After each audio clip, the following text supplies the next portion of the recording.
Barbell RDL. Now typically how you'd set this up before we even begin is the bar would be setting and resting on a rack when performing this exercise. It doesn't have to be this way, you can have it on the floor to start with, but generally this makes it easier. Now secondly, I'm going to be performing this exercise the opposite way you want to be facing, so I'm going to be performing it from the other side.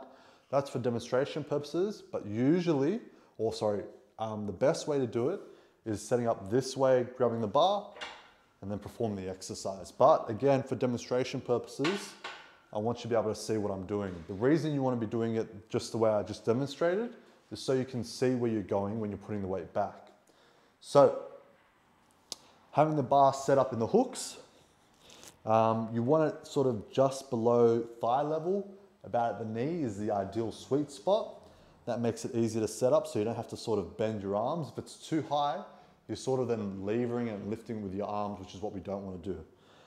So set, feet hip width apart, come nice and close to the weight, firm grip, arms are straight, shoulders back, lift, step away from the rack. All right, time to get in our setup position now. I'm going to slightly bend the knees, shoulders are going to be back nice and flat, and I'm going to push the hips back. The bar's going to stop at about mid-shin, and then I'm going to come up. Bend the knees, shoulders back, mid-shin, up.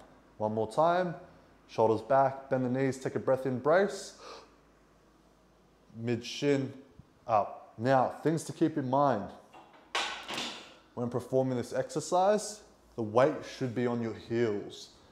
That way you can then push the hips back effectively, and you're gonna feel that deep stretch through your hamstring.